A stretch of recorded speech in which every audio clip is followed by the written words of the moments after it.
So, on the eastern frontier, the Eastern European front, it looks like Ukraine's path to NATO may have hit a little bit of a snag here, as Ukraine, to be told, it is too corrupt to join NATO. This was from the Telegraph by Joe Barnes. Membership talks cannot progress until the former Soviet state cleans up, a major blow to Volodymyr Zelensky.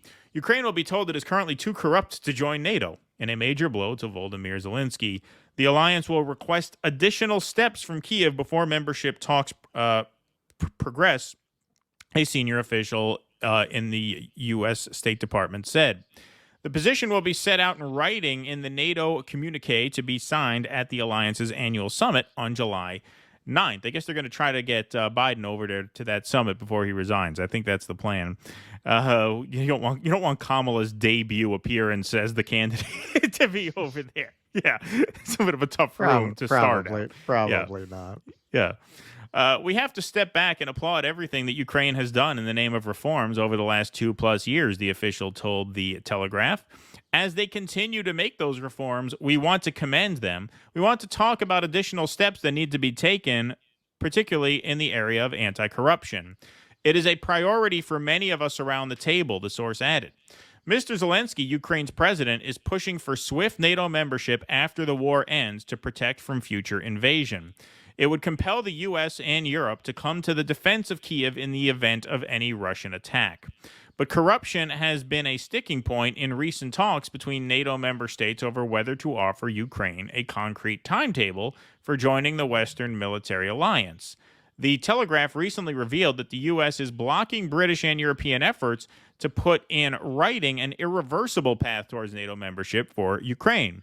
Ukraine has suffered from corruption, particularly in its armed forces, since the dissolution of the Soviet Union. Well, apparently not enough for us to send a good $100 billion in change their way. Mr. Zelensky has sacked military chiefs as part of an effort to curb the problem, especially in the area of defense procurements. Well, yeah, that's their bread and butter. Joe Biden raised significant corruption in an interview with Time magazine this year, during which he ruled out supporting the NATOization of Ukraine. NATO diplomats and officials have given Ukraine a list of reforms it will be expected to carry out before its membership ambitions can be realized, a U.S. defense official said.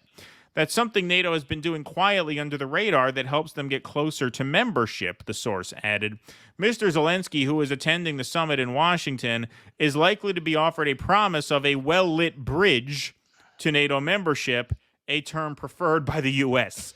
NATO allies... yeah, we're not saying no, we're giving you a bridge.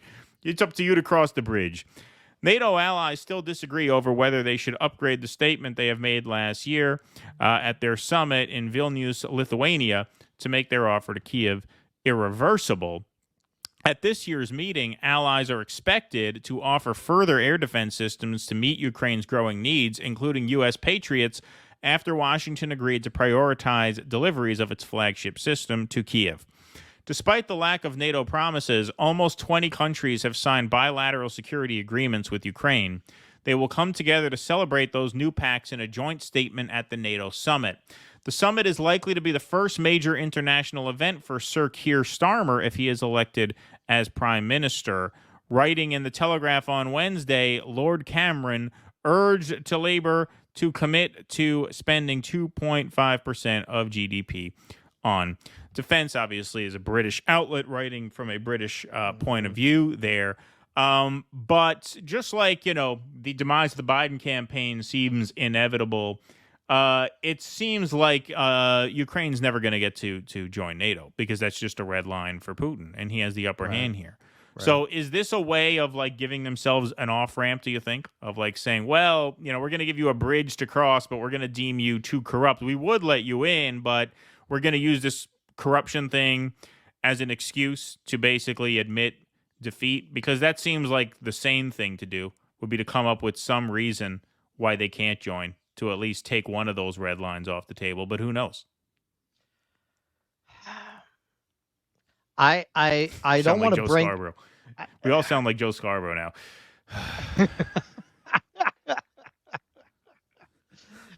I don't want to bring people down on 4th of July. They've surrendered to the communists. Yeah, exactly. Yeah. They've surrendered to the communists. This is what I think.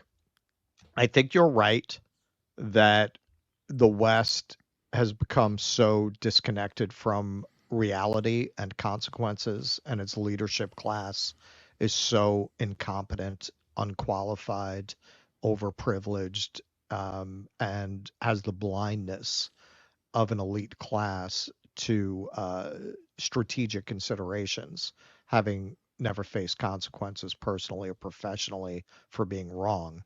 I think when you put all that into the blender, we're headed to World War III, because as you've said, I just don't think they'll back down. Right. I don't think I don't see how you get to that moment where the West says we need to make peace with Russia, because it seems like if they were gonna do it, they would have done it by now. If they were gonna make noises in that direction, they certainly have been given every reason to say, okay, enough. As Tucker said in his phenomenal appearance before the Australian press, what does Ukraine look like in 30 years? Owned by BlackRock and Vanguard with no Ukrainians, because they're slaughtering all the Ukrainian men. Who's going to live there? Who are they going to move in? Migrants? Is Right. that how they're going to solve the migrant crisis? Are they just going to move them into Ukraine for lack of manpower? Is that going to be the pretext? It's just, hey, they need people to work. Their economy is devastated from the war. And he mentioned that they had just opened up. I guess they didn't permit it before for foreign corporations to own land there and property there. So yeah, all the vultures are going to come in. So why would they end it? Why would they end it? Well, they want to keep it going to feed the. Yes, I agree with that. But I'm talking about like if this is all about. See, it really. It kind of depends. Like, yeah, they're going to keep sending weapons to keep getting everyone paid. But do they want to cross a red line to actually create the kind of stakes that go along with that? If they can come up with some sort of bullshit explanation to why we can't actually satisfy Ukraine while still keeping the war going. I mean, you talk about, I mean, this is why Tucker, when he was in Australia, said this is just one of the great crimes of this century, because, yes. you know, we're not exposed to this as often as we should be in terms of like the media. But the human cost of this is outrageous. Right. And it's for nothing. Yep. It's for nothing. Nothing. This is yet another signal that we know the war is unwinnable. Oh, now we're going to raise the issue of corruption all of a sudden. Not that we haven't raised it before, but now at the last minute, oh yeah, no, we want you to join NATO. It's just you got to clean up your act. Right. Kicking the can down the road. Meanwhile, we're going to send more money for more weapons to get more Ukrainians killed, while knowing that this really can't end on terms they want, without it escalating to an apocalyptic point. Right. I think the West at this point is just so feckless. Our leadership is so useless that I just don't see them coming to the table with Russia. I think they just won't do it. I think just pride. They just will not sit down because Russia is not going to agree to anything less than holding the provinces it's taken.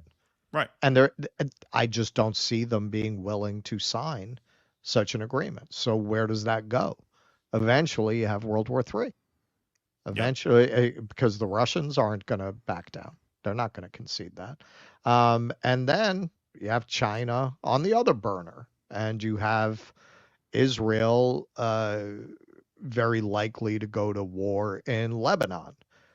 Which could draw in Iran. I'm telling you, we're moving towards World War III. That's why I haven't booked my trips for next year yet, because I'm not sure I'll be able to do them. Well, I mean, this is where you have to think perhaps that wild card of Donald Trump becomes a card you might want to play, because he might just wind it down, call it off. This ain't worth it. This ain't worth it. This group is not going to do that. It's very obvious. This group is not going to. No, although it seems like a lot of astute people, a lot of very smart people are saying the billionaires are getting control of Trump. Yeah. He's getting more and more hawkish as he's getting more and more of that billionaire money. He certainly is. And I've noticed that too. I have observed that also. But yeah, I mean, it just seems like going one way the wrong way. This just seems like a way to extend the timeline while, sort of muddying our commitment to Ukraine joining NATO. Right. Now we're going to put this weird caveat in there. Please clap.